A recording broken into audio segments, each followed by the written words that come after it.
is start the recording so that we can put this on our website after the fact. And now I'm going to share my screen. Okay. Can I get a thumbs up if you can see my screen? Oh, thank you so much.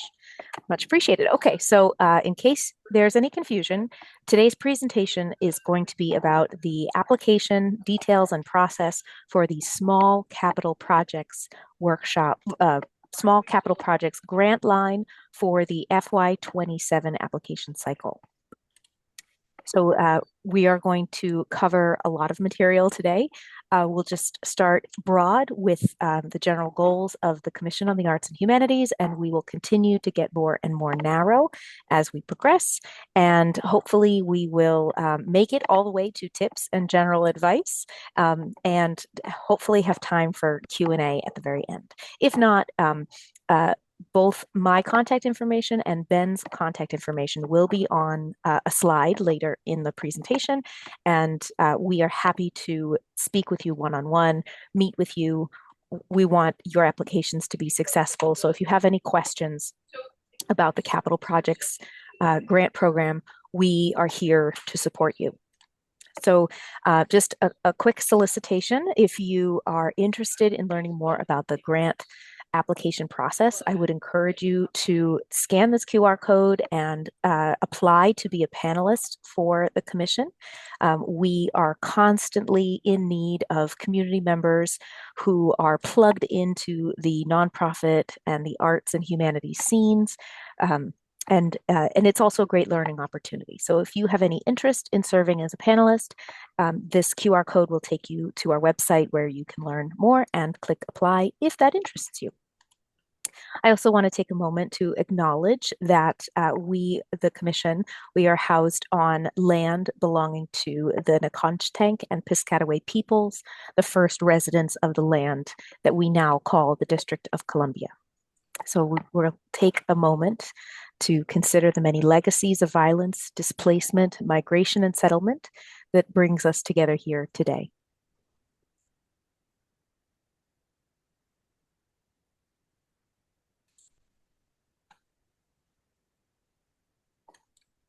Okay, so as I mentioned before, if you have any questions while I'm talking, please feel free to drop them in the chat. Ben is here and he is on it, so he can answer any questions that come up while I'm talking, and hopefully we will get all of your questions answered today. So the mission for the Commission on the Arts and Humanities is to provide grants, programs, and educational activities that encourage diverse artistic expressions and learning opportunities so that all DC residents and visitors may experience the rich culture of the place we live in. And this grant program, which I'll get into a little more, supports that overall mission. These are just the current application opportunities open right now. There will be others later in the summer, specifically the field trip experiences and arts or humanities education projects grant lines. So if you are interested in that, we can also provide contact information for the grant managers who oversee those programs. But right now, these are the opportunities available. And you'll see we are looking at the FY27 Small Capital Projects Grant today. And the application is open and it will close at 5 p.m. on Thursday, July 9th.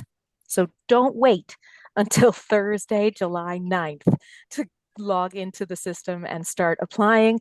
We have noticed that when there is a high traffic period for a grant line, glitches can happen, and we don't want you to get caught in a glitch. So set an earlier deadline for yourself. So for the small capital project, which we refer to as small cap, the program goals are to support arts or humanities identifying 501c3 nonprofit organizations that own or rent facilities, that intend to own facilities, or who are seeking capital project support for permanent expansion of property, technology, digital assets, anything related to the training, management, production, presentation, or performances or exhibitions of the arts and humanities. I'll say this a number of times, but organizations do not need to own the facility in order to apply for a small capital project. You do not need to own it. You just need to have the lease requirements, which I will get into in a little bit. So our small cap project goals are about promoting sustainability and stability and the longevity of the district's arts and humanities organizations. We are attempting to preserve and strengthen structures, systems, and infrastructure for district arts and humanities organizations and consequently their constituents and their collections. We're also hoping to enable and ensure access to high quality physical spaces and equipment for the district's arts and humanities organizations. And we would like to ensure that the arts and humanities organizations are not at risk of displacement within the district and also foster arts and humanities access for all district residents. Now, the small capital projects grant line has three subcategories. I realize there is a lot of text on the screen. You don't need to have this memorized. I'm also not going to read every word on this slide. This is taken directly out of the RFA, the Request for Applications document. So if you would like to read this, I strongly encourage you to read the RFA in its entirety while you are deciding how best to craft your small capital projects grant proposal.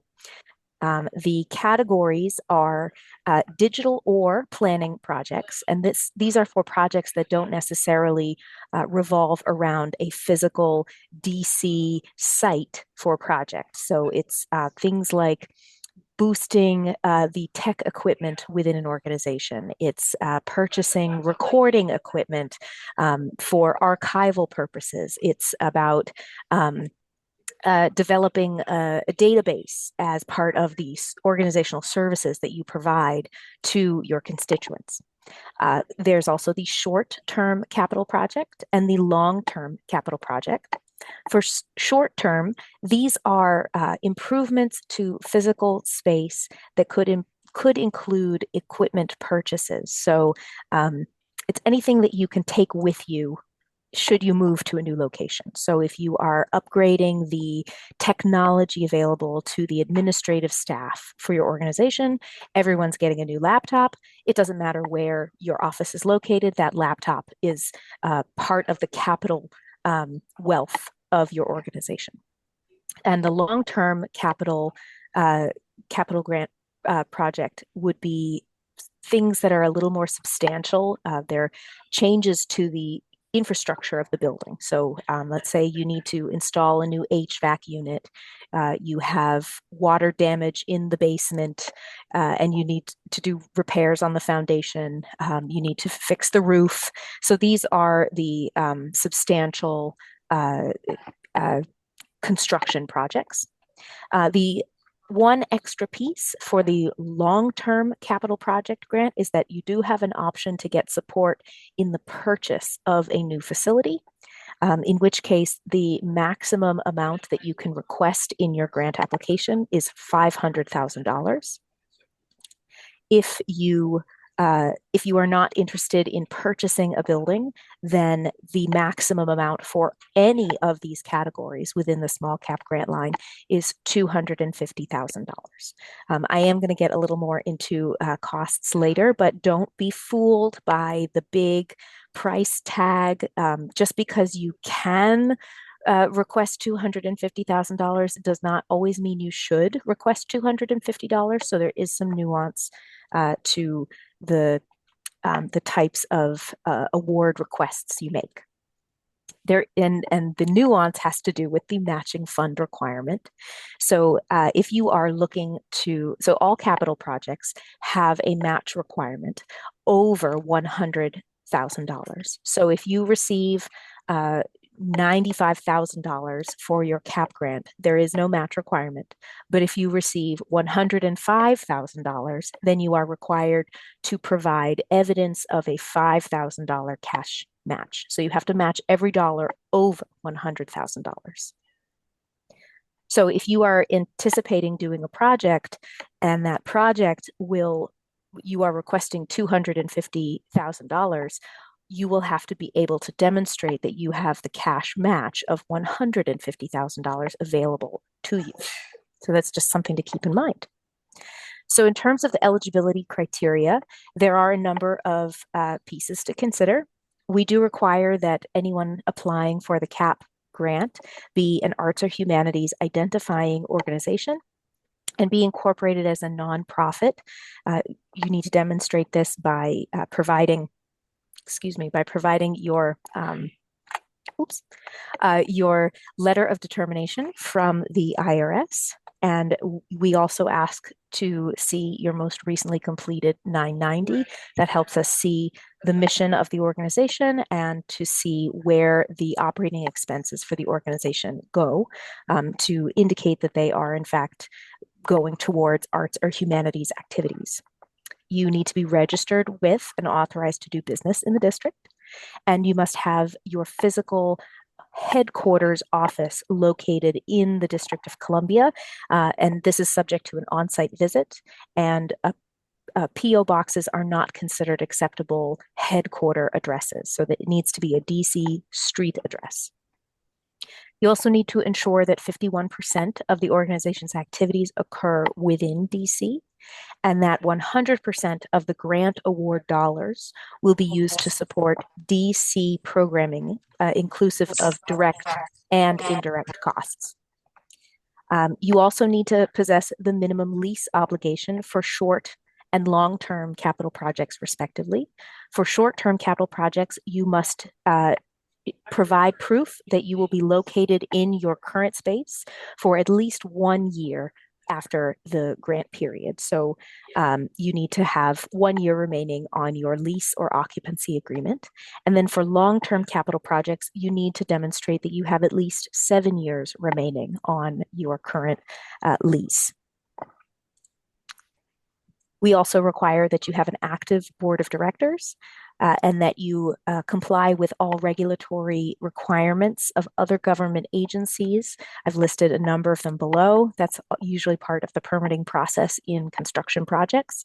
This is not a comprehensive list. And then we also require that you are able to obtain, and that you do obtain, a certificate of clean hands from the DC Office of Taxation and Revenue. Finally, we require that you be in good standing with CAH. And in good standing means that you do not have any outstanding reports or grant reporting requirements from prior fiscal years. And we also require that your project proposal is for a facility primarily used for the training, management, production, or presentation of performances, exhibitions, or other programs of the arts and humanities. In our application this year, for those of you who maybe applied for our general operating support grant line, you're already familiar with this new update. But for those of you who are not, we do have in place of our IDEA, that's Inclusion, Diversity, Equity, and Access section, we have broadened the language so that it is inclusive of culture and community. And you can go to our website to read more information about this. We're not changing the mission of our grant process or our grant making goals. We're just broadening the language. So this page on our website is meant to be helpful in helping you navigate that language shift.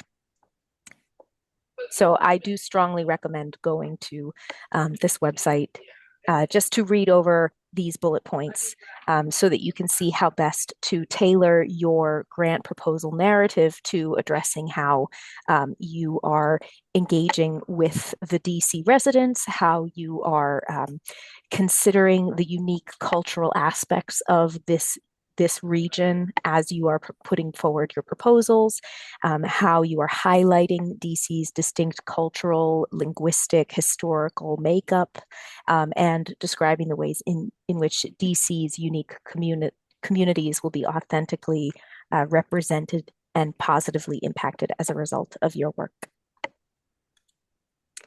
A couple of frequently asked questions that come up a lot.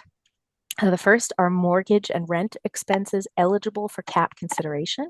Unfortunately, no, mortgage, rent, and other recurring expenses are not eligible as cap expenses, so you should not include those in your proposal. Can I apply for a project with planning and a renovation? And the answer is yes, you can. Planning and renovation elements are both considered eligible projects. This is one of those moments where I would caution you to make sure that you're not biting off more than you can chew, because there are a lot of factors in capital projects and construction that fall outside of your control in terms of timeline. You are working with contractors, so you're bringing outside folks in. You might be dealing with materials purchase, which could be interrupted by tariffs or supply chain issues. So make sure that you put forward a project proposal that can be completed within 1 calendar year, because that's the restriction on the capital grant monies. And the last question here, can we use a mortgage for the match of a new facility? No, all matching funds must be cash matches. So you cannot put up the collateral value of a building as a match. A couple other questions. What if I already bought the facility before October 1st of this year? If your project is ongoing, meaning you made a purchase and now you're renovating it, the purchase prior to October 1st would not be an eligible expense, but expenses made during the grant period, so that's October 1 of this year through September 30 of next year, would be eligible. And must every grant dollar be spent in FY27? What happens if my project begins before the fiscal year starts? Your entire award amount must be spent during the fiscal period. And again, the dates are October 1 through September 30th. If a project begins or ends outside those dates, that's fine, but the entirety of the grant amount needs to be spent in that window. And what kind of technology can I apply for? This could be anything you can think of that will increase the wealth and productivity of your organization. So I mentioned already laptops for the administrative staff. It could also include other administrative equipment like printer, or if you are working with more database type materials, then you could be talking about servers, or so that there's really an unlimited number of options. It's really what you should look at what you need for your organization. And if you have questions, you should reach out to either me or to Ben so that we can help you make the best application that you can. So speaking of the application, we're going to go right into the application process. We're going to go through how to get to the application, how to determine if you're eligible for the grant opportunity, the required documents in the application, and how the application will be evaluated. So you can go to our website and you can see there's a URL in the bottom right corner of the screen. So our website is dcarts.dc.gov, and that brings you to our homepage where you can click on programs and go to grants. And from grants, you'll see a link to the submittable portal, which is our new grants management system. So following that red arrow from the previous screen will bring you to a page, and this is a screenshot from that page, and then you'll want to click on grant application portal. And that will bring you to this page. And if you want to go directly to this URL, you can, but I find it very long. But some people prefer to just bookmark it and go right there. And in order to access the small cap application, you will click on the button next to the appropriate title. And that will get you into the submittable platform. And at this point, you need to enter your employer identification number. That's the EIN for your organization.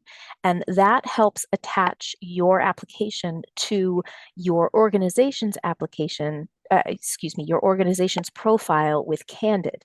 And that will connect us to things like your headquarters address. It means that you have fewer fields to fill in. in the application. It also helps us identify which organization you're affiliated with. And then once you have typed in your EIN, you then move on to the eligibility questions, which do need to be answered in the affirmative. So if for whatever reason your answer is no, then you'll receive a message that says, thank you, but you're not eligible for this grant opportunity. And if you have questions about that, please do reach out. So once you've gone through these eligibility questions, which are all available to see in the application, there are two questions about artificial intelligence. And we understand that AI is both a blessing and a curse within the creative field. So we're really looking for folks to just answer these questions honestly, because they are not part of the evaluation criteria that the panelists will be using to make determinations about your application. These are essentially questions because we would like to know at CAH what's happening in the larger landscape of how AI may be playing a role in the grant application process and grant making as a whole, like nationally. So we ask two questions. One is about AI being used to help write your grant application narrative. And we understand that a lot of smaller organizations, maybe they don't have a grant writer on staff, and this information is purely internal. So we do not share the answer to this question with the panelists.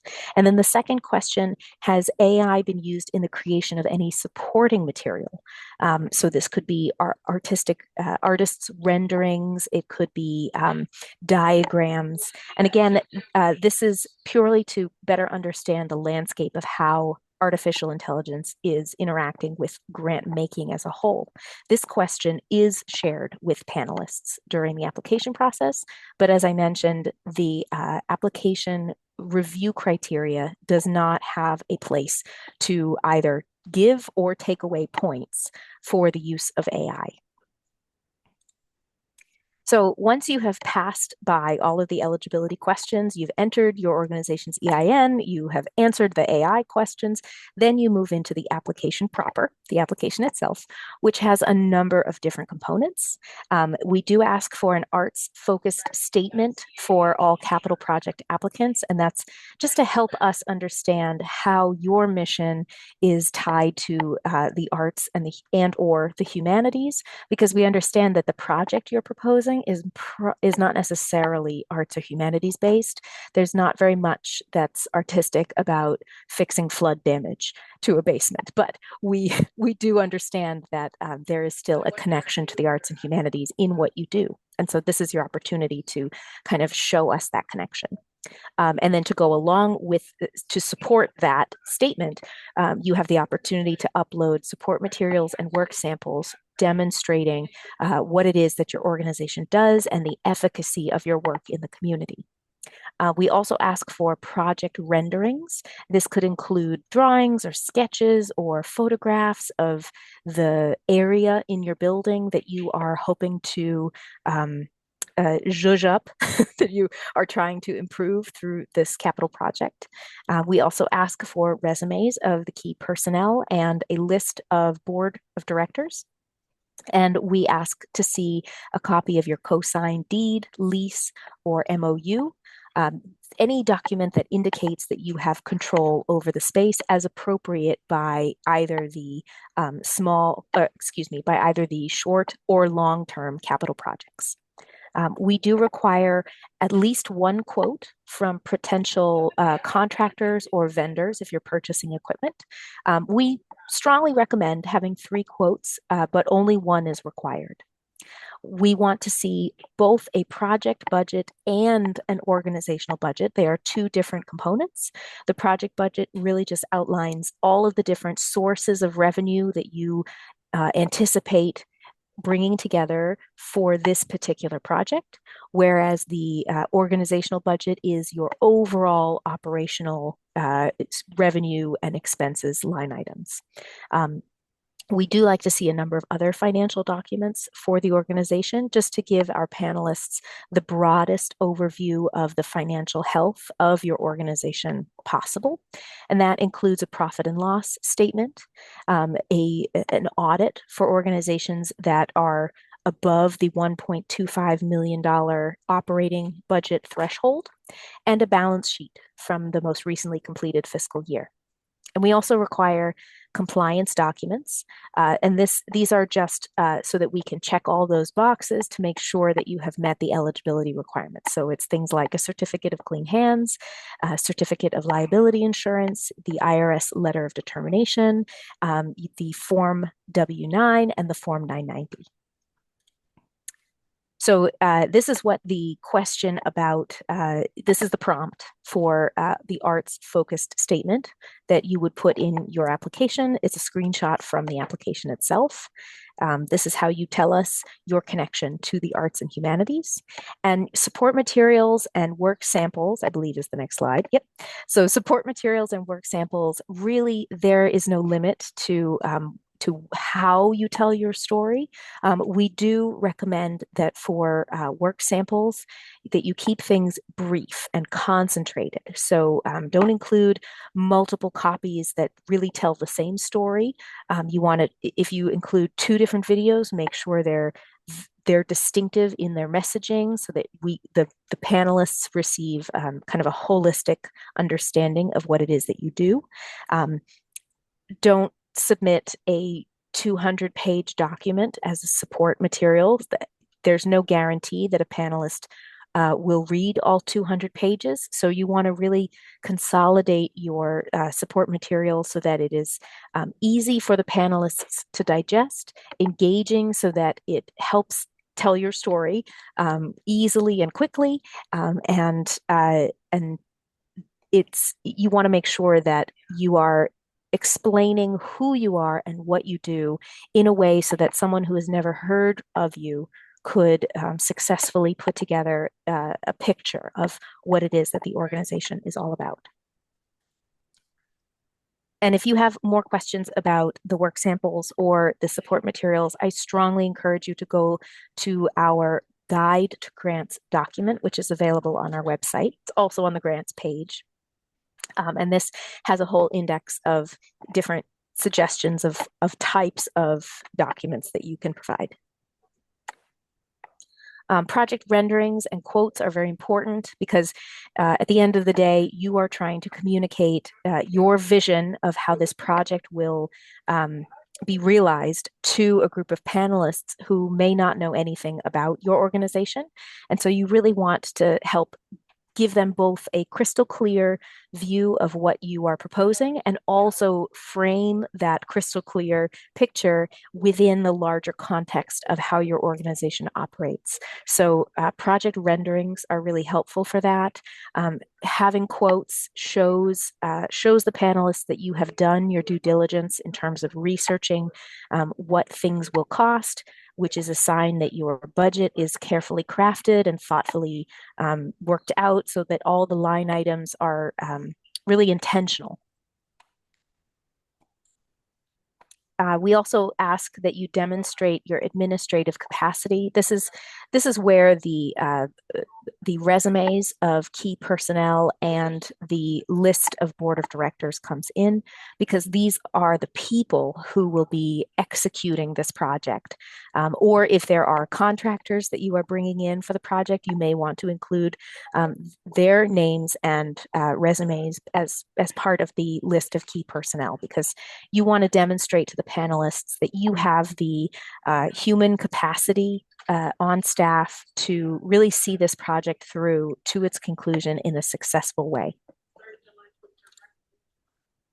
Again, this leads to the lease or MOU requirements. You want to upload documentation that indicates that you have control over the project site.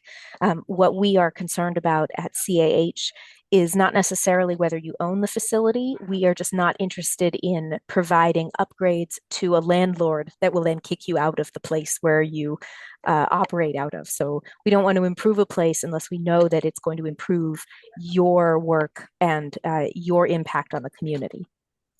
And again, for short-term capital projects, you need at least 1 year remaining on your lease.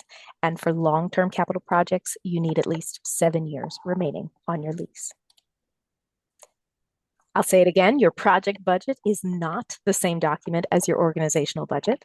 We ask that for your project budget, you only list the expenses that are directly related to your project, not costs of payroll or your heating bill, your air conditioning bill, your water bill.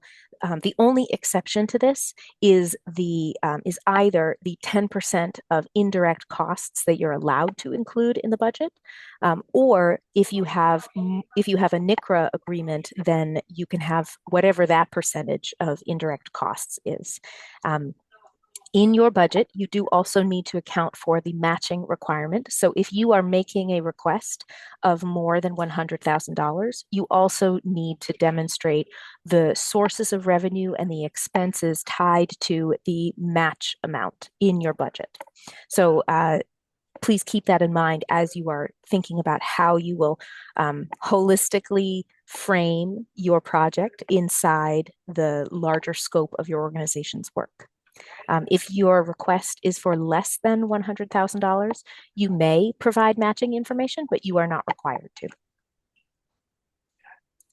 And for those of you who are unfamiliar with the acronym NICRA, this refers to a negotiated indirect cost rate agreement. Essentially, it's an agreement that you need to already have established that allows you to put more than 10% of indirect costs towards specific project expenses. So we accept the federal rate of 10%, but we will also accept a higher rate if you have a current NICRA agreement in place. You just need to provide that documentation to us. So if that is something that you already have in place, you're welcome to pursue that. If you don't already have it in place, it is not something you need to worry about. And then this is just a general chart, and we will have these slides available to download on our website later on. But I wanted to provide this just so that you could get an understanding of why these different financial documents help build a complete picture of the organization's financial health and stability. And this is really important for panelists to see. If an organization is constantly operating at a deficit, then there are questions of, well, how are they going to carry on if they're going to expand their operations? Because usually capital projects are an indication of expansion. So each document, the balance sheet, the profit and loss statement, the Form 990, the organizational budget, each tells a different piece of the story. So we do want to see all of those different materials. And then the certificate of clean hands is something that you request online through the Office of Taxation and Revenue. And you will need to create an account to secure your clean hands document. This isn't a difficult process, but it is a process that happens outside of the Commission of the Arts and Humanities. So you do have to pursue this independently. We're happy to help if you have questions about the process. So you're certainly welcome to reach out to us if you are confused about how to get your clean hand certificate. You don't need to have your clean hands document in place at the time of the application deadline. However, you will need the clean hands in order to be paid any of the grant award, because the Office of Tax and Revenue will simply take off the top of your award any amount that your organization is owing to the district if clean hands is not established and we make a grant payment. So we do ensure that we don't make a payment until we know that you will get all of the funds and they won't be garnished by the Office of Tax and Revenue. For the Form 99, for the Form W9, it's a pretty standard document. There are a number of ways to fill it out correctly. So the trickiest section is this third box. You can check C for corporation, and then you can write other for nonprofit. Just don't check individual because this grant opportunity is not open to individuals. It is only open to organizations. Please make sure that the name you put in field 1 is consistent with the name your organization has in our grants application system and in Candid. You want that to match because it needs to match across all of our documents as well. If you are using a different name publicly, you are welcome to write that as a DBA or doing business as in the second field, but make sure that the name in the first field matches across all documents. And please remember to put your organization's tax identification number. Do not put your personal social security number for yourself as an individual. You want to put the organization's EIN, and you want to remember to sign and date this document. It needs to be signed and dated right around the time period of this application. So a signature anytime in mid-June through early July is an acceptable signature date. Your signature needs to be something that looks smudgeable, meaning it was either handwritten with a blue or black ink pen, or it was written on a touchscreen device with your finger. A cursive font will be rejected. So make sure that when you are signing the document, it does not look like a replicable font signature. The only kind of font that's allowable is the kind that also includes a date and timestamp through some kind of signature verification platform, such as DocuSign or Adobe Sign. And if you have questions about that, you should ask us. For the certificate of liability insurance, we don't need to see the entire insurance policy. We only need the certificate of insurance, the COI, which is provided by your insurance provider on an Accord 25 form. If you have any questions about this, really you just need to reach out to your insurance provider and say, hey, I need a certificate of insurance. It needs to include the following features. You need to include CAH as a certificate holder. It should have our street address, which is written on the slide. It's 200 I Street, Southeast. That's DC, zip code 20003. It needs to include a waiver of subrogation in favor of the District of Columbia, its officers, employees, agents, volunteers, contractors, and subcontractors. And it needs to have the same organization's address in the insured window, which is in the top left. You should not be filling out the certificate of insurance form yourself. This is a document that is provided by your insurance provider. So please do not doctor an old form. We will know. Okay, so now moving on to the criteria review and selection process.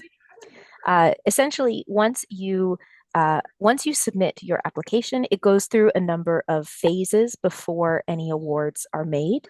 So first, we vet the applications. We review everything for eligibility, and we break up the applications into cohorts, which are then distributed. Your applications are distributed in groups to groups of panelists who then have usually 3 or 4 weeks with the applications to review everything on their own timeline. And they do an independent review of every application according to the criteria that we provide them. The panelists do individual scoring. So all of this is on their own time and it's independently done. And they essentially create a preliminary ranking of the applicants. After that 3 to 4 week period of individual review, the panelists will come together for the world's longest Zoom meeting, and they will discuss each grant application individually. And if they want to, they'll have the opportunity to ask questions of the other panelists. They can review their own scoring. They have the opportunity to change scores or to confirm their current scores. And then based on those final scores, we, the commission, create a final ranking of the applications, which we then in parallel have received our budget numbers. So then we know how many dollars we have to spend. And we use the rankings from the panelists along with the budget numbers that we are given to determine funding recommendations, which are then presented to commissioners. And the commissioners then approve or reject our suggested funding recommendations. All of this takes a number of weeks. And we are optimistic that we'll be announcing our FY27 grant awards on or after October 1st. It may be slightly after October 1st. It's kind of there are many different grant lines to consider in the process. So that's the overall timeline. And then in terms of the evaluation criteria, there are four main categories that the panelists are given to evaluate the application. Those criteria are project content and merit, the capacity and sustainability of the organization and its project, the community access and engagement, and community impact. And I strongly encourage you, all of this information is taken directly out of the RFA document. So, the RFA document is the same document that we provide to panelists when we are doing our panelist orientation.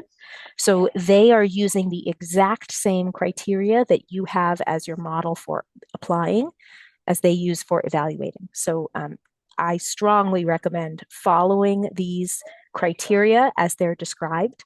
The RFA also includes, in addition to the descriptions, it includes sample questions of what the panelists might be asking themselves while they are going through the evaluation criteria. So do visit that document. Do read that document. I can't recommend that strongly enough. And you can see on the far right, there are different weights given to these different categories. You can think of it either as percentages or in points out of 100. So once we have our funding recommendations approved by the commissioners, we then send out notifications. You either get a yay letter or you get a wah, sorry letter, or you get a letter that says, I'm sorry, you are not eligible for this opportunity. So those are your three options of communication. We provide a grant agreement and additional paperwork, which then needs to be completed and returned to us as part of the award accepting process.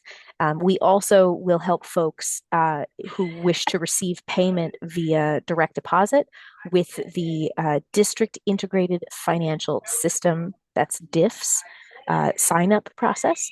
For those of you who are current CAH grantees, you are familiar with DIFS, and that is the only way in which we can pay folks the grant amount. And I would recommend keeping in mind that first payments are usually treated as reimbursements because we cannot guarantee that you'll get money as early as October 1st because there are a number of administrative steps that the paperwork has to go through. So most likely you will be receiving your payment about 6 to 10 weeks after award announcements are made. So you will be reimbursing yourself for purchases already made in pursuit of your project.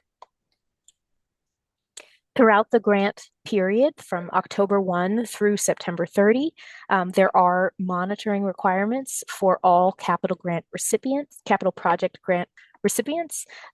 We like to stay in touch with our grantees via email, via phone. We do a lot of video calls as well. All grantees are required to do a final report. That final report is due shortly after the end of the fiscal cycle. And if your award exceeds $12,500, then you are also required to do an interim report because your grant payment will be made out in two installments, one kind of in that January timeframe and one in the April-May timeframe. So we have some general advice, and this is all arbitrary, like an abstract general advice. So we understand that no one piece of advice will make or break your application, but these are just some things that we have noticed and we hope to pass along because we want your project and your grant to be successful. So in terms of what project to pick, that's really only something that you can answer. It is unique to your organization's needs and goals. And I can only say, please, please, please read that RFA like it's a novel, the bestseller, so that you get every piece of information out of it that you can, and review the scoring criteria because it could be that you have a great project in mind, but because it doesn't align with the criteria in the evaluation process, it's not going to panel well, not because it's a poorly written application, but just because it's not aligned with the goals of this project. Not every project will address every element of the scoring criteria. So it's okay if your project speaks to one portion of the project merit question and not another portion of it. It's meant to have flexibility because we are dealing with such a wide range of project potential. We have here a number of options if you're not quite sure what direction to take a capital project grant in. You could do a website overhaul, you could purchase equipment, you could repair an elevator or another ADA type accessibility entrance like a ramp or an automated door. You could look at building preservation if you are at a historic site. What we don't recommend is that you look at the $250,000 maximum amount and say, oh, great, I'm going to do all of it. I'm going to do everything. Don't do the kitchen sink.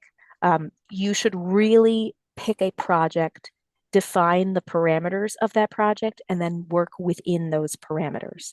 Don't keep adding elements because chances are the more elements you add, the less successful your grant application will be overall because it won't look focused.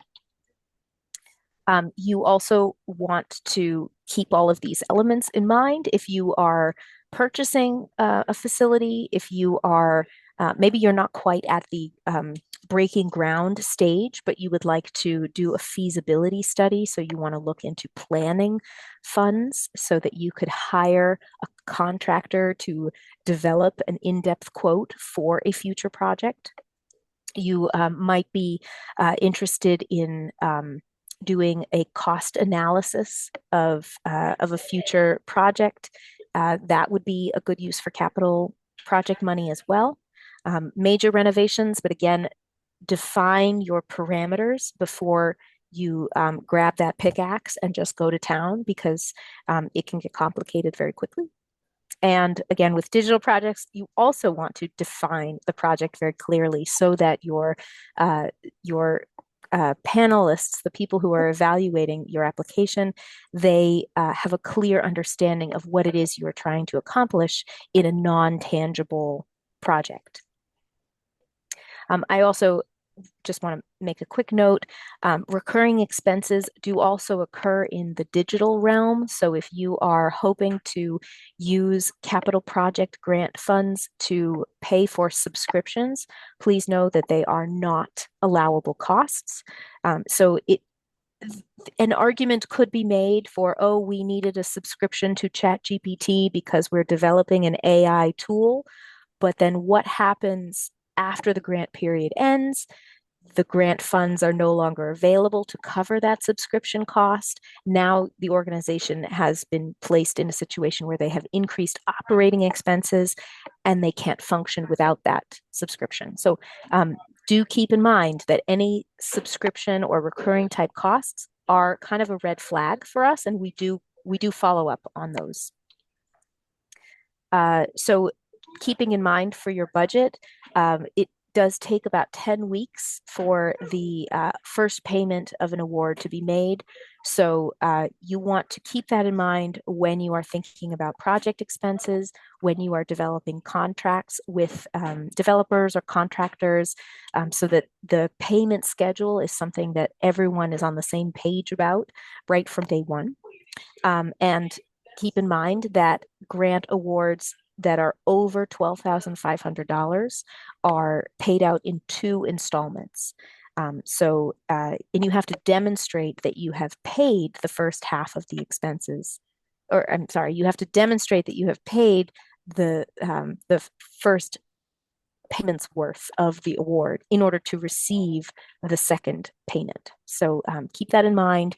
And if you are working on just purchasing one big ticket item and you just need 100% of the funds, that is something that you would want to talk to a grant manager about.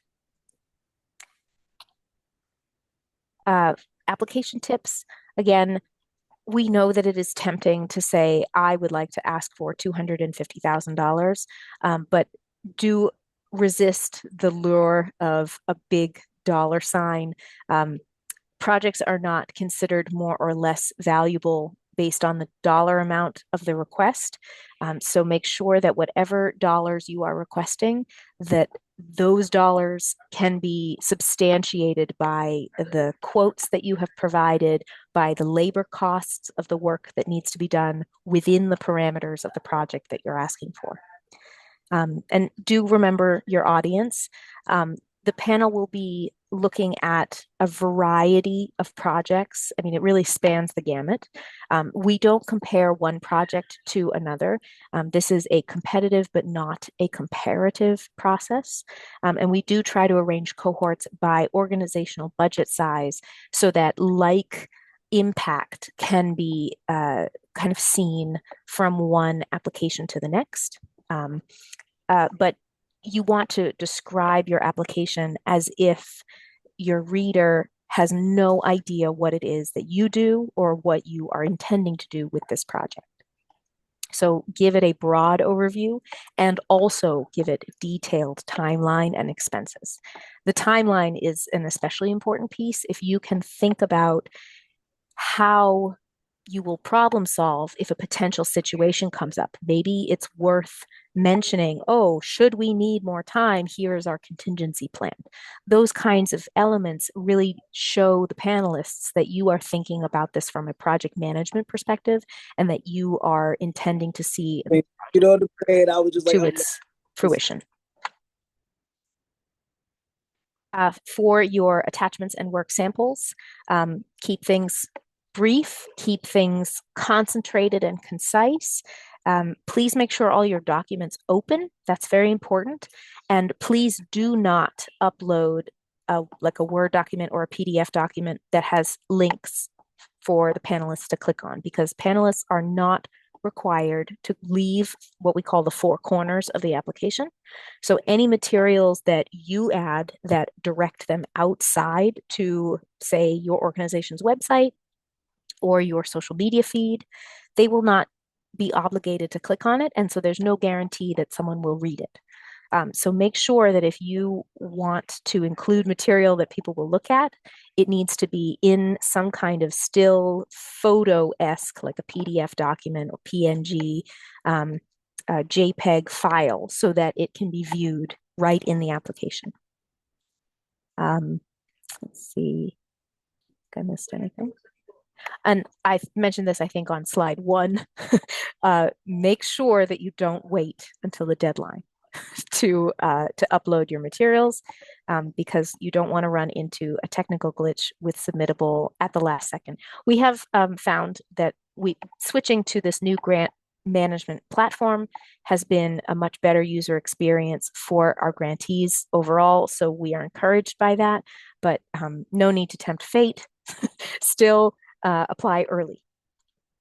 So now is the opportunity. I talked at breakneck speed, and I think there are 700 messages in the chat that I have no idea what they're about, but I believe Ben has been on it. Oh yes, Ben, thank you so much. You're a rock star. So I'm going to just pause here. I'm going to leave up the slide with our contact information. If anyone has questions that Ben has not yet had a chance to ask, we or to answer, we do have a few minutes. I'm happy to try to talk through some details.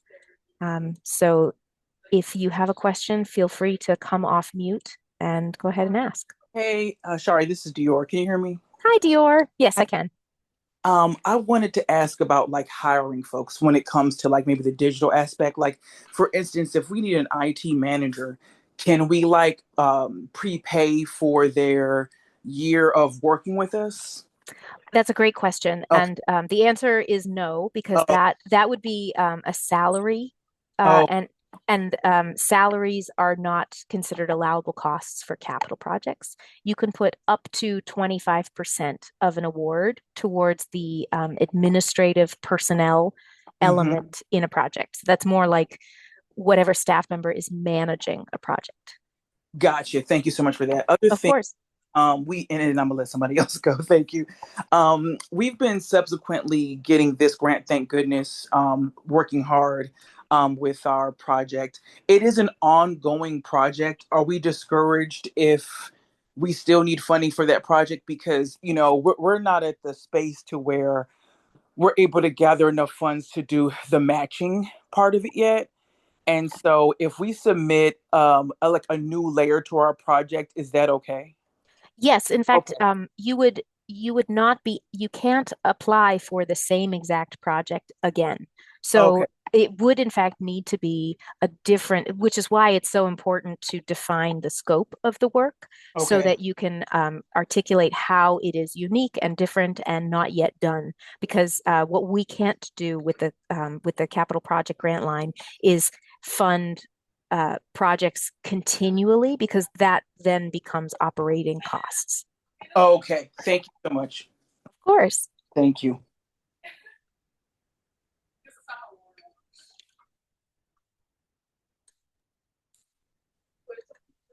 And thank you, Ben. Thank you for the follow up on the answers. Thank you. Hey Sherry, just a quick question. Hi, Mike. Yeah, How, go ahead. how are you? I'm great. Great What's your job, by the question? way. Oh, Just thank you. as far as I think a lot of nonprofits, their annual year ends no, June 30, and this submission date is July 9. So it's a pretty tight period between the end of the fiscal year. So if we can't get, statements ready and all that for the year that just expired, can we use the prior year's stuff? Yes. Okay. Yes, you may. You can use either this most recent years if it's available. If it's not, you should use the most recent completed documents, which would probably be the 2025. My Yeah, calendar 25. math. My Yeah. calendar math is always a little screwy, but yeah, Okay. of course. Um, just and also in the initial application questions under the eligibility criteria, the ones where you have to say yes to every one, the one question talks about having a lease, but if you're asking for a project and you don't have a lease yet, do you say yes or do you say no to that? And if you say no, then you can't go further. Well, you will have to. If that's a great question. We use vague language because organizations sometimes have unique agreements with um, property managers, kind of giving them some flexibility in terms of their rent and their uh, residence in that location. So my suggestion would be to say yes, you have the space, because you can't submit like you need to provide in the application the physical documents for that demonstrate that you have the lease. So if you don't have it right now and you say no, that will stop you from moving forward. Hmm. But if you say yes and then you move forward, then that gives you until July 9th to square away the lease requirements so that you have all the documentation you need. Okay, so really to be eligible for this grant, you have to have a lease. a lease, a deed, an MOU. We will accept a variety of different kinds of documents. But if you have questions about that, I would recommend that we talk offline. Okay, great. Yeah, and if there's like a particular document that you're like, I have this thing and I don't know if it counts, you can always send me a copy and I will look through it and escalate as needed. Okay. All right. Thank you. Of course.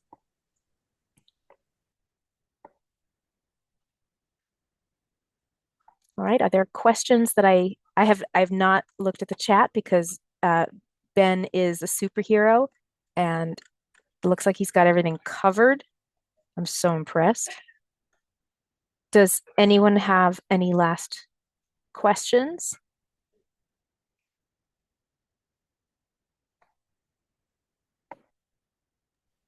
Hi, Shayna. Hi there. I just want to thank you. I think it means a lot to meet you virtually and also be in conversation with Benjamin. I'm fairly new to Washington, D.C. I serve a parish here in Northwest in Ward 4. So we're just looking for partners and different ways to just be a beacon of light and hope in our community. So I just want to thank you for taking out the time for this presentation, as well as Benjamin, who has been so thorough and responding to all of my questions. So I He's just want amazing. to thank you both. Oh, well, you're very welcome, and I really appreciate that. Thank you, Shayna. And I do want to respect everyone's time. So if you're feeling like you have accomplished what you need to accomplish with today's workshop, then you are not a prisoner. And I thank you for taking the time to spend this hour with us. And I'm going to stop sharing my screen. Um, and I'll say thank you again. Thank And otherwise, have a great day. Thank you. You're welcome. Thank you, Sherry. Very well done. Thank you.